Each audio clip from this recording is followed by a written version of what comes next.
Oke guys, selamat datang kembali di Duniawi Instagram live series bersama gua Sutisna.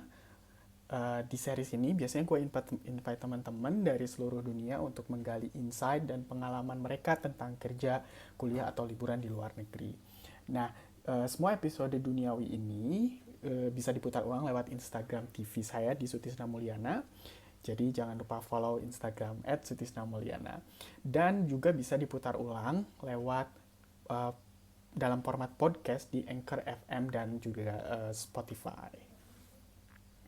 Nah, di episode 6 ini gue nggak akan invite teman-teman nih, karena di video ini gue kayak lebih mau ngerekap dari episode 1 sampai 5. Jadi ceritanya gue bikin Duniawi ini satu seasonnya 6 episode aja gitu. Kenapa pendek? Karena biar kayak ala-ala Netflix mini series gitu, apa limited series gitu. Jadi di dalam satu season gue kayak bisa bikin topik turunan atau tema turunan dari per season itu gitu.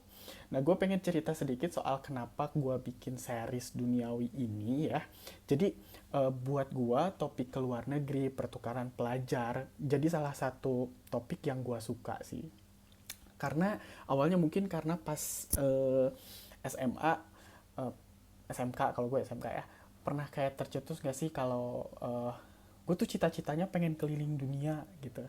Pasti mungkin dari salah satu dari kita sempat lah tercetus dan punya cita-cita kayak gitu kan. Nah, sejak saat itu gue jadi punya referensi dan informasi yang akhirnya bisa dikit-dikit gue coba wujudkan gitu akhirnya. 2013 kalau nggak salah, program internasional pertama gue, meskipun itu nggak di luar negeri sih, tapi itu jadi awal gue memulai untuk ke luar negeri, keliling dunia, meskipun masih panjang ya uh, perjalanannya gitu sih. Jadi kayak bikin series ini gue nggak no pressure sih, karena kayak ngobrol dengan teman-teman yang lagi di berbagai belahan dunia pun itu udah bikin senang for me personally gitu. Jadi ya begitu. Nah, ini udah gue mau langsung mulai ke recapnya ya. Jadi di episode pertama gue ngobrol sama Isti Nafisa yang lagi ada di Jerman. Dia bisa ke Jerman awalnya lewat program Au Pair. Kalau kalian mau googling itu AU Pair. Itu ternyata programnya nggak specifically untuk di Jerman aja. Di berbagai dunia lain juga ada, tapi namanya kurang lebih sama sih, au pair. Kalian bisa googling atau YouTube, banyak informasi terkait dengan ini. Jadi banyak juga orang atau content creator di YouTube yang nyeritain pengalaman dia soal ikutan di program au pair ini. Nah, ini setelah ngobrol sama istri, gue jadi ngasih bahwa ada opsi ikutan program au pair ini bisa menjadi salah satu opsi yang bisa kalian pilih untuk ke luar negeri, belajar bahasa baru dan budaya baru juga pastinya. Nah, Isti di episode pertama nyaranin untuk kita benar-benar atau kalian benar-benar detail saat persiapan dan nyari host family. Jadi au pair ini kayak lu datang ke negara itu terus akan ada host family atau family yang akan menampung lu di negara itu. Jadi kita harus detail karena ada beberapa temennya Isti yang kurang beruntung yang dapat host family yang kayak kurang pas gitu memperlakukan si orang itu pada saat di negara itu. Jadi harus jangan apa? Jangan asal-asalan gitu pada saat persiapan au pair, karena uh, apa? Enaknya dapat host yang bagus ya kan.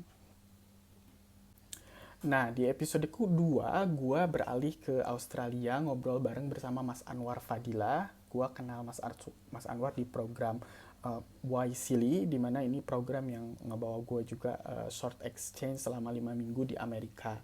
Mas Anwar saat ini sedang kuliah S2 dengan beasiswa LPDP di Monash University kalau nggak salah. Nah, teman-teman pasti tahu lah ya, LPDP ini adalah beasiswa dari Kementerian Keuangan dari pemerintah kita Indonesia gitu.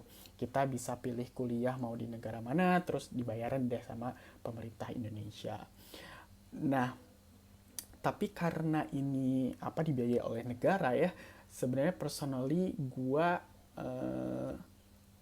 kurang cocoknya itu adalah bahwa kita wajib langsung balik setelah selesai pendidikan gitu, harus mengabdi di Indonesia, harus balik, nggak boleh lanjut. Itu yang gue tahu sih. Itu personally gue kurang cocok dengan regulasi itu, karena gue kalau kuliah di luar negeri justru harus, gue pengen memanfaatkan gue bisa kerja secara profesional gitu pada saat kuliah maupun setelah selesai kuliah. Karena juga kalau nggak salah LPDP tuh nggak boleh kerja pada saat lu kuliah, jadi lu mesti fokus karena negara udah kasih lu everything gitu. Dan gue denger duitnya juga cukup lah gitu, lu nggak usah kerja segala macam pada saat kuliah.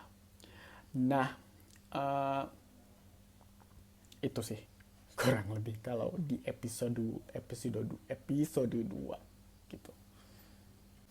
Di episode 3 gue ngobrol sama Kang Ihsan Faris yang lagi ikutan program Fulbright Foreign Language Teaching Assistant di Amerika Serikat, di Ohio, si Akang ini. Ini beasiswanya itu non-degree atau alias tidak ada gelar. Jadi lu setelah program lu tidak ada gelar tambahan. Jadi SPD, MSc kayak nggak ada. Jadi ini pure program untuk, basically karena tadi judulnya teaching assistant, lu ngajar bahasa Indonesia di sana ke bule-bule, dan tapi lu juga tetap dapat kuliah singkatnya. Jadi di sana ngajar juga dan kuliah juga gitu. Nah, di episode yang sebelumnya sama Mas Anwar juga sebelum ikut program LPDP itu dia ikutan program SUPA juga, namanya Indonesia Language Assistant Program. Jadi mirip lah, ngajarin bahasa Indonesia ke bule gitu, ke non Indonesian.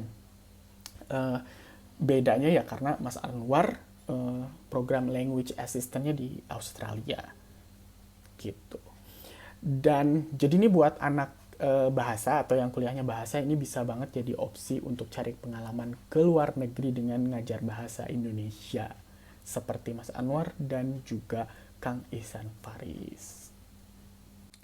Di episode keempat, gue ngobrol sama Prasetyanti Putri yang lagi di Polandia. Nah, tapi sebelum dia ke Polandia, sebenarnya dia dia kuliah S2 di Budapest, Hungaria, lewat program beasiswa namanya Stipendium Hungaricum Scholarship Program, yaitu beasiswa untuk kuliah yang dikasihnya sama pemerintah Hungaria. Nah, jenis-jenis beasiswa yang kayak gini menurut gue bisa jadi opsi karena banyak juga tuh tiap negara ngasih beasiswa dari pemerintah setempatnya ke orang dari luar negeri, termasuk orang yang dari Indonesia gitu. Salah satunya si Hungaria ini. Kita bisa cari-cari di Google sih beasiswa mana aja yang dari pemerintah setempat juga ngasih. Salah satunya sih yang dari Swedish Institute untuk yang mau kuliah di Swedia, dan sebenarnya itu beasiswa yang gue pengen juga sih di Swedish. Dan ini program-program yang beasiswa yang diberikan oleh pemerintah setempat nih jadi opsi untuk kayak kebutuhan gue tadi. Kayak pada saat kuliah gue mau dong kerja di perusahaan setempat untuk memaksimalkan pengalaman, dan setelah kuliah juga gue lulusan S2 di sana misalnya, gue bisa kerja juga gitu. Jadi nggak usah ada keharusan balik. Biasanya kalau yang beasiswa pemerintah lokal sih nggak ngewajibin penerima beasiswa untuk langsung balik gitu. Nah, di episode kelima ini lumayan cukup beda dengan guest atau narasumber gue di episode sebelumnya. Gue ngobrol sama Suci Natasha Amira yang lagi kerja di Jepang. Ini Suci ikutan program penyaluran kerja setelah lulus SMK. Jadi ada opsi nih juga buat teman-teman yang dari lulusan SMK yang langsung mau nyari pengalaman di luar negeri, itu bisa salah satunya ikutan program yang mirip-mirip dengan program yang diikutin sama Suci ini. Pasti sering dengar juga ya program yang kayak gini. Biasanya prosesnya ada seleksi dulu dan pasti lumayan ketat kan karena peminatnya juga lumayan. Terus setelah dinyatakan lulus dan terpilih akan ikutan training bahasa. Kalau dari informasi dari Suci itu sampai 4 bulan gitu program intensif bahasanya gitu. Dan di episode pertama waktu gua ngobrol sama Nafisa, istri Nafisa juga itu sempat disinggung bahwa di Jerman juga ada program yang vokasi gitu. Jadi dia sambil kuliah, dia sambil kerja juga gitu, program vokasi gitu. Jadi bisa banget nih teman-teman yang misalnya SMP sekarang bisa nentuin, oh gue mau ngambil jurusan ini supaya gue bisa ikutan program ke Jepang misalnya. Seperti itu. Nah, itu dia rekap dari 1 sampai 5 episode yang juga sudah tayang full episodenya di Spotify dan Instagram TV @Sutisna Mulyana. Teman-teman bisa dengerin fullnya sesuai preferensi ya. Mau misalnya ada audio visual bisa di Instagram TV atau audio aja sambil mepende sebelum tidur gitu ya. Bisa dengerin di Anchor FM dan Spotify juga. Series duniawi ini gue break dulu dari episode 1 sampai 6 termasuk rekap ini karena gue akan bikin series baru. Cepet amat kayak apa gitu ya, udah ada series baru namanya The Expert. Gue akan invite teman-teman dari berbagai profesi dan keahlian.